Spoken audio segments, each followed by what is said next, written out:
This video is proudly sponsored by DigimonCard.io for all your Digimon card, deck building, deck list, card pricing, and discussion needs. Hey everyone, Eggman here with another video, and today we have a top 16 breakdown for the TAC Oceania EX3 Ultimate Cup that happened this past weekend. And normally I just like to keep to the North American meta, but I did want to cover this event, especially since EX3 is still new, and the event we covered yesterday didn't have really any EX3 lists, so there are a couple in this one I wanted to cover, and yeah, we're just going to do that today. So big shout outs to TAC for running the event as well as for giving me the list to give to you guys. If you want this document, it's in the description. And also, please consider hitting that like and subscribe button. I know for a fact that 1 in 3 people watching this video right now are subscribed, so if we could bump that up to 1 in 2, I'd be very, very happy. But going on into this breakdown, looking at this top 16, we do have 5 Hydramons, 4 of the MetalGaruru Mons X, 1 D-Brigade, 1 Examon, 1 Blue Flare, 1 WarGrey X, 1 Black WarGrey, 1 Beelstarmon, and an armor as well. So pretty good diversity for something like this. Also Hydramon not only being the top in the ratios, but also getting that first place finish there, which is really interesting. A lot of people are saying that, green got this big boost with the release of EX3, and just we didn't see that on the North American side this past weekend. So it's cool to see in Oceania there's a huge kind of wave for this Hydramon support and just kind of everything else for it. So anyways, we're going to go over the top deck list for each archetype, which pretty much just means every deck, and then a Hydra and a MetalGaruru, where we're going to start with Nick's first place Hydramon list. Starting off, we have Nick Edgley's first place Hydramon list. And I said this earlier, but the green package, the Bloom Lord, the vegetation, whatever you want to call it, it probably got one of the biggest boosts from the release of EX3. And just with the release of this Hydramon, being able to have just an essential alternative level 6 that just has a lot of great effects, and also just some interaction on your opponent's side most of the time, with this being able to suspend your opponent's Digimon and bottom deck them as well. It's pretty much the biggest thing that this line, the Bloom Lord, was missing, was just some way to interact with your opponent's Digimon. All of the Bloom Lord stuff inherently just kind of suspends your own things to get the advantages from that, and that's nice for what it does, but it also just means that your opponent's just free to set up on you as well. If they're quicker or more consistent on finding the pieces they need, you don't get to kind of go off as well. But again, Hydra is great for doing, interacting with your opponent, which is kind of needed and just very strong there. Some other choice cards here. One, we do also get the EX3 Pomamon, which when it affects suspends this Digimon, suspend one of your opponent's Digimon. It's great for what it is. It's also vegetation, so all of that's fantastic. We do see and that's pretty much like the biggest ad. Like these two are all you really needed, just cards to interact with your opponent's side of the board, which we needed there. So we're running Death X because we're playing a meta deck, so we kind of need to play that.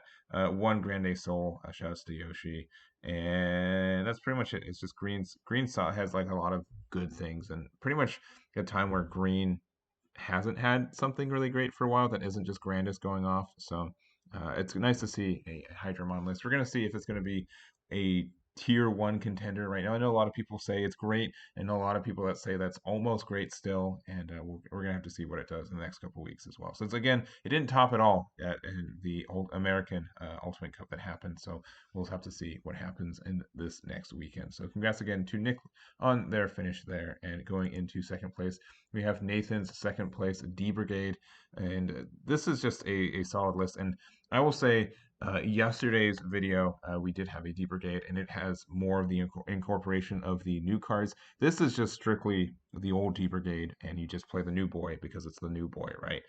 We have a bunch of black rookies that we have to take advantage of. We have the Hydramon that did get cut from the previous one, or yesterday's D-Brigade list, rather, but it's so great. Chinkurimon from Security is good. We have the new Commandramon from EX3 that just has Decoy, but really all this you really need for this is just another Digimon that's a rookie, that's D-Brigade, that's named Commandramon. You're kind of good to go just from this card existing. And then Darkdramon, Death Xmon, a bunch of options, including the Quake Blast Fire Father. So essentially, it says main delete one of your opponent's Digimon a play cost of 13 or less. That's pretty much all this card does for us, which is still great for what it does. It does hit a lot of things.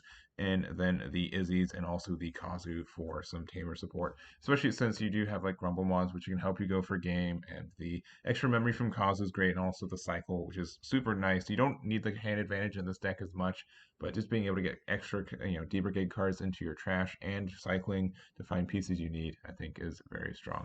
But playing a very aggressive securities, 4 Ultimate Flares, 4 Iron Fisted, and also 4 of this Quake Blast Fire is very, obnoxious if they're, all in your security kind of thing. But congrats to Nathan there for their second place finish. And next up we have Joseph's third place MetalGaruru.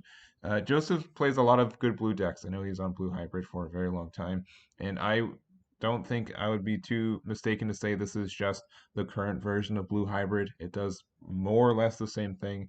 You play this, you play a lot of this blue stuff. It's not like the same in the sense like the play style, but it just takes advantage of stuff like blue likes to do.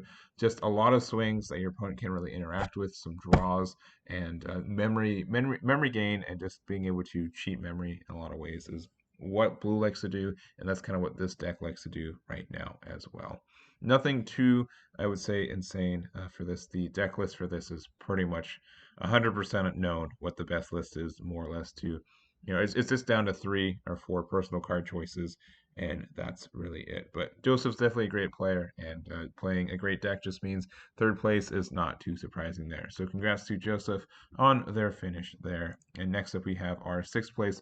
This is Emily's 6th place Examon list, and I haven't made a video over this just because honestly, I didn't know how I really felt about this. I did put on the tier list as well that I made, but Examon is very strong when it comes off, and it's kind of just like a a blue green version of Black WarGreymon in my mind. If you're able to get your big boy off, which does take some cycle, which does makes you do need to find the pieces and get them set up for you to do it. But once you do it, some decks just kind of crumble to it, and they can't really get rid of it, which is great. And very strong for you. But you're also playing blue and green, which means you're playing your Davises, you're playing your Davis Kent as well, Megadeath's in it, Gigadeath's in it. You're playing Death Exmon because I guess we haven't said Death enough times for this deck profile. So there's our 3rd copy of a Death card, and it's very strong. This deck can do some really crazy things. Again, setting up the Examon is great. Slayer Dramon and also the Break Dramon are both very good for what they're doing as a level 6, but also as a way to get into your Examons if needed. And I don't think there's much more to kind of talk about it. Just wish that there were more Dracomons for it, but choosing to run the 3 Modoki Betamons on top of the Vmons on the unsuspend, gaining the memory. I think that's very good, especially on the evade mechanic, and just everything gets this unsuspend. Like extra memory can really come into clutch. But that is the deck list for Examon here, and congrats again for Emily on their 6th place finish. Next up, we have our 8th place in a blue flare. So a bunch of blue decks made it back to back to back, but this is Jason's 8th place blue flare. I really do like blue flare. I think it's a strong list. I don't think enough people play it, and I think most of the reasons because WarGrey X is by and large just a similar deck that just does it better. And the only thing that blue flare, I'd say the weakness for it is that it depends on your opponent playing into it sometimes. So if your opponent's playing a deck that can play around playing 2 Digimon out at the same time, you get a significant power debuff for this deck. But still, even without even with your opponent playing around it, there are some really strong things that this deck can do. And again, I think it's just in my mind, I think it's just strictly people aren't playing this deck because we're Guru X, and I don't blame them for it. And it'd probably be the same thing I'd probably say I'll play the better deck that more or less has the same play style. So why would I not do that? But some kind of choice ads for us here are the ads for Sayakomon and Modoki Betamon are great ads there. A Kumamon, the Greymon, which you can use for the Digicross for MetalGreymon because you don't need to. It doesn't specify color for it; just needs to be named Greymon, which is very easy to do, and there's a lot of other cards you can use if you wanted to. Decker Gray, the Chimeramon, Death Exmon, Pride Memory Boost, or sorry, Blazing Memory Boost, my apologies, Forbidden Trident. Like, this just looks like a blue hybrid list, doesn't it? Like, all the tech options, I put in, like, for like a 6-month period, I put in like 100 blue hybrid lists that topped, and we're seeing just a bunch of these, similar cards. It's really taking me back. But anyways, this is Jason's list. I think Blue Flare is really strong.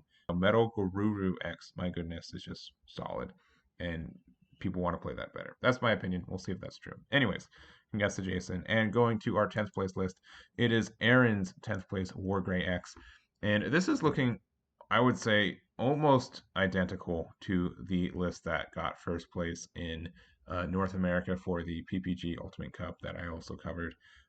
Not that that's too surprising. I think looking at like where things line up on their things. I think there's like one or two minor differences, but yeah, this looks nearly identical, including like the I don't know if Gaia Force was in the first place list for North America, but uh, that might have been Gallant one. I can't recall offhand, but yeah, very very strong. Already running 3 of the WarGrey X though. That's really interesting. But playing the X antibody, 2 of the Omnimon with Blitz as well. And I don't know. I don't have a lot to say. This deck just builds tall and then attacks, and then hopefully it doesn't die, and you don't have a response for it. And then it wins. And then if they do, then maybe you get to build another one. But the protection off the Greymon X antibody as well as the Ultras mode, I think, is very strong for a deck like this. Being able to uh, any protection from non-battle is great, which is why Black WarGrey, I think, has been very good in the past, and I think that's pretty solid. Anyways, talking about Black WarGrey, we do have Nguyen's 11th place Black WarGrey, and there's some really cool little tech cards for this, especially talking to Leechy about a Dorbickmon list that he was running previously. I think there's some kind of cool ads that this deck kind of incorporates or has like the same kind of idea around why you run some of this and what the top end for this deck is. So essentially, all of these cards, or a good majority of these cards, are Dorbickmon targets, just because of how wide a range of cards that can be put as a Digicross for this. So you can use the Rush effect, and then also the Flame Dramon is great for it, so you can put it underneath it. And then if you want to go into Ragnar Dramon, which is you can super easy, it's just a way to win the game on the spot a lot of the time. So I mean, and I think that just makes sense to me because so many times I would have like this huge Black WarGreymon stack, and then it just kind of sits there and doesn't really do anything. And if my opponent can't get rid of it, then I can just hard play Dorbickmon, use its effect, and then if it's still my turn first, I rush attack. But then also I can go Ragnar Lordramon and kind of just have a way to end the game there, which is really nice. So I think that just makes sense to me. There's some cool little end game, like I don't know, it has a hard time finishing the game sometimes, and sometimes you just want to hard cast Dorbickmon. There's times where I would have like a dozen cards in hand because this deck just draws so much, especially with the X antibody, with the Cool Boy, with the Red Memboost. Like, just there's so much card cycle and draw with this deck that you really don't mind having to, discard 5 to play Dorbickmon a lot of the time, which I think is another strong add for a deck like this. But anyways, this is a really cool list. I'm definitely going to try to put this one together myself, and congrats to Hung on their finish there. Next up, we have Hannah's 14th place Beelstarmon, and it's Beelstar in 2022 November is quite a thing. A couple of choice ads that I've seen from this. I really like Beelstar. Not enough to play it in the current format, obviously, but I do like to see the occasional top for it. Some new ads from me is the Sister Mont Blanc be able to trash a card from your hand to draw 2. Just means that, and as a rookie, I think this is a great ad for this deck. Since all of this is great, sometimes you just have a hard time making your lines, and obviously this isn't a traditional making your Digivolution line, so being able to just play this for 3, trash one from your hand that you probably wanted in your trash anyways, and to get to draw 2 new cards, I think is solid. And that's really it. Going for the blue package, which I love the blue package for this, especially with the Matt and Sora, as well as the Kiroshiro for your tamers there, 4 Kakaya's Breath, as well as 3 as the Plasma Decadra launcher, which is just a lesser version of Kakaya's Breath, but also costs 7, which is very convenient for us. And that's really the things that catch my eye for it. I think Beelstar is kind of known at least on how the playstyle works and how you just play so many of your options and just hope you get lucky, and Hannah definitely did for this event there. So congrats to Hannah for their finish there. And to end the video, we do have Josfer's, sorry, I'm not sure exactly how to pronounce this, but their 15th place armor list, and it's looking a lot like the list that we saw from Martin. At least I attribute Martin to popularize the current version of armor right now, especially with the Jesmon. That's one of the ads for me that kind of targets a Martin list here, but there are some additional changes from it that I've seen as well. The rookies, who knows? Everyone has their own rookie lineup for VMons for these lists, so that's on them there. But 3 Flame Dramons, 4 Maga Dramons, 4 Hydramons, and then also a Stingmon, which is unique, I think, here too. 2 Chimeramons, 2 Pyodramons as well, because you can just sometimes win the game with this card, which is really silly, and we've seen that with Imperiodramon still currently. The fighter mode, I think, is a cool add as well, just because this does get some interaction with your opponent. You do kind of have to do that hard Digivolution for 5, but this also can just attack twice for game sometimes, which is cool. I like that. And then just the rest of the cards we normally see for this. 3 Megadeths, Davis's, the Awakening of the Golden Knight, and Death X, because why not? It's great. It's a great card, so you should always run it. But anyways, that is going to be the last deck for us today. Thank you guys so much for watching. I really do appreciate it. Again, if you've made it this far in the video and you haven't hit that subscribe button, please press it. Just no hesitation. Just hit it. Press it. I'd really appreciate it. But anyways, that's going to be it for us. Thank you so much for watching. I really do appreciate it. And I'll catch you all next time. Damn it.